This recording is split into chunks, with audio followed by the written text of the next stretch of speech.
On the last video, I introduced you this turd.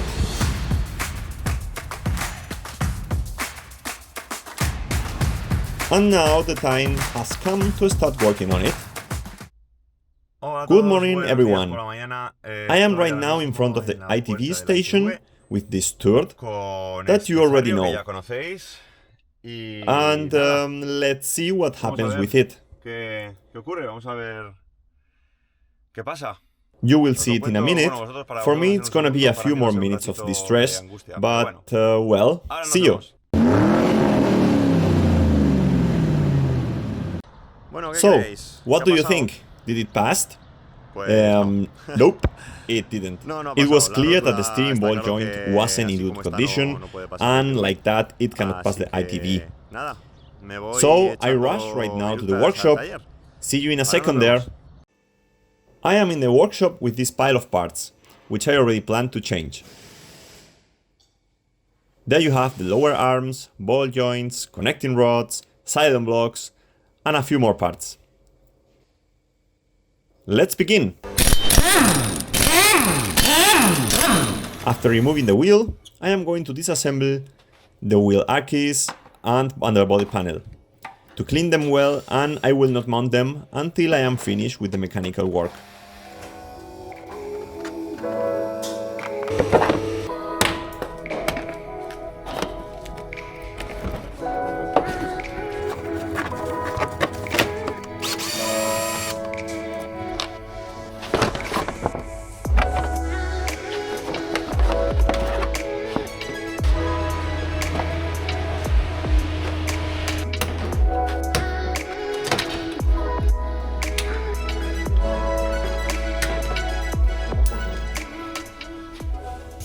I start now on the right side, where the evil ball joint is.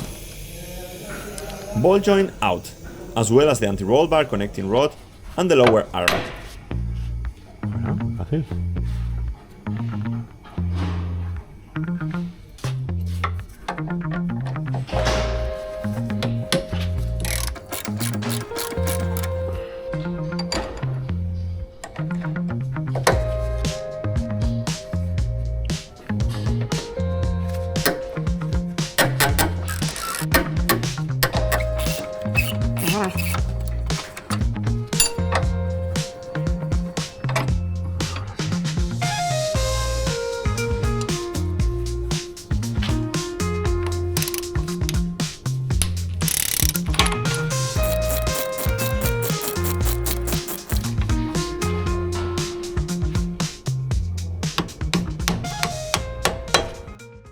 Sorry for not recording the moment of loosening the lower arm ball joint. After trying to persuade it with a hammer, finally it came out using this huge lever.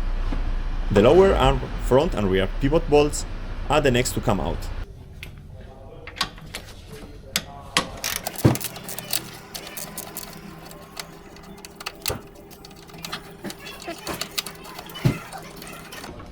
For the nut that fixes the long bolt, I used a 16 wrench.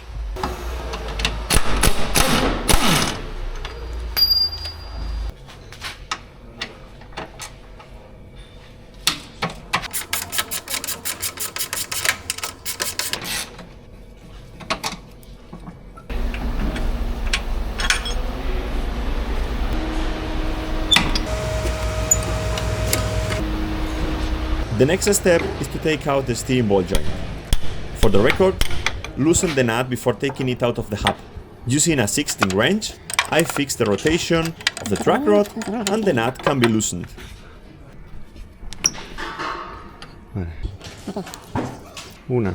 Now it's time to count the number of turns, so we can put afterwards the new ball joint in the exact same position as it was. 22 turns. After this, my plan was to change the whole 3 bellows of the steering rack that you could see in the presentation video. After fighting a lot with this first bellow, I managed to take it out by destroying it. Here it is already gone.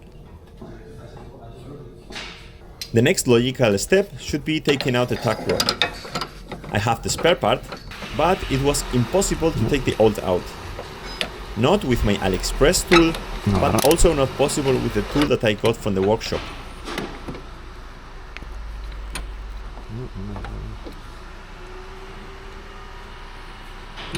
Finally, I left the old one.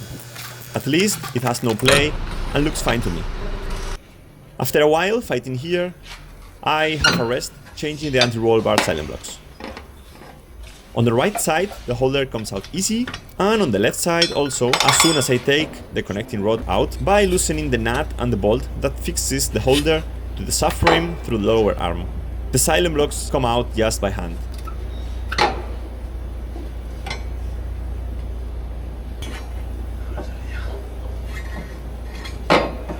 There you have the new silent block. To put them just with hand.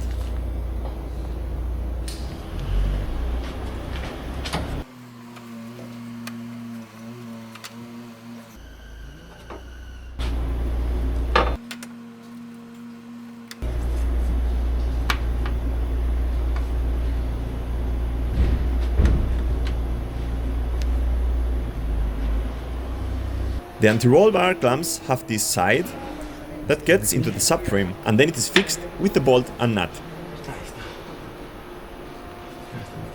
In this case I can only put the left side, as on the right side the lower arm is not yet mounted. The torque tightening will be done with the car on the ground. I come back to the right track rod. It's time to put the new bellow. After putting grease in it, I use the old ball joint to make bigger the small hole of the bellow, so it comes easier in place.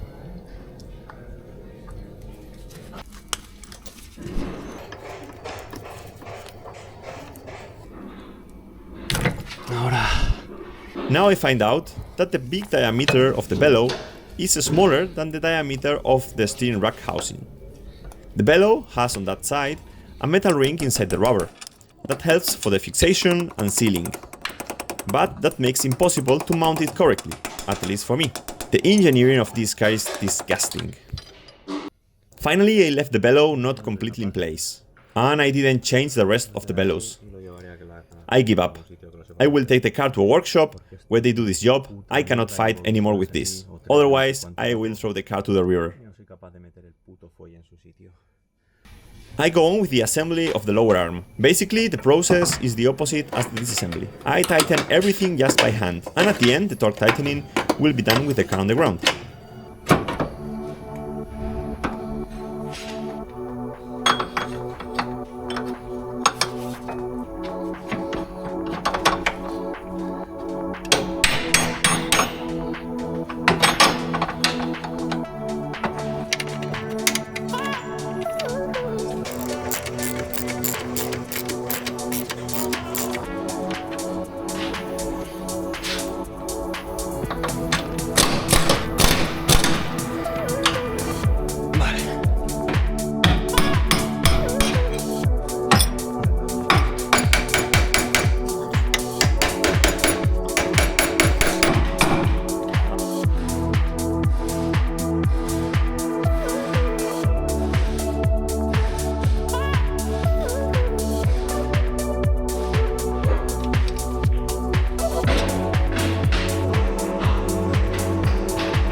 The ball joint, and as I mentioned before, is mounted with the same amount of turns as the old one. I didn't record this, you can see the ball joint already in place.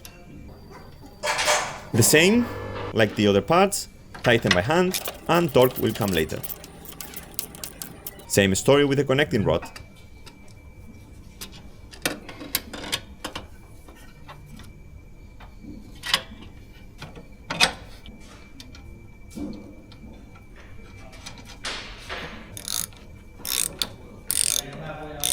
Now it's time to tighten all the bolts to the correct torque spec. For that, I lift the suspension until it is at the same height as when the car is on the ground. In this way, we ensure that the silent blocks, joints, and so on are not twisted when the car is finally in the ground. Ideally, this should be done with a 4-post lift, but this is what I have.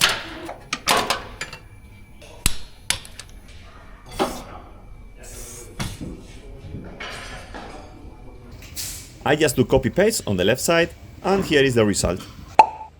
After a few hours of work, it's time to test drive. Well, after the first day, as you have seen, the front suspension, left and right, have been changed. Unfortunately, the track rods haven't been changed, as the bellow was a hell of a job. I just left it partially in place, so I will take the car to a workshop and let it be done, as this is a nightmare.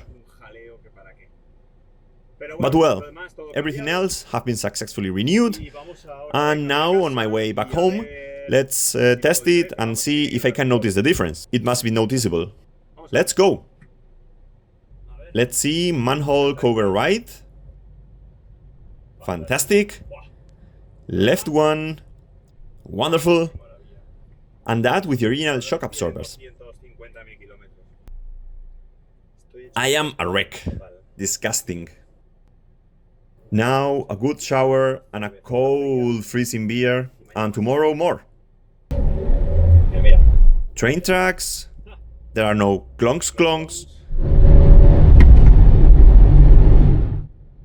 No weird noises. Neither by turning. It does what it's supposed to do. Don't move. In a second I am going to the ITV, and now it should pass. See you. Good morning everyone. I am back again in front of the ITV station, 24 hours after yesterday's disaster. And let's see what happens now. I'll tell you in a second. It passed without defects. Come on! And that's all for today. On the next video I will do something easier. Change oil and filter, change gearbox oil and front brakes with rotors, pads and new brake fluid. Subscribe to the channel if you don't want to miss it. And as always, if you like the content, smash the like button, it helps a lot. Share it, write me some comments, and all that stuff that you can do on YouTube. Thanks for watching, bye bye!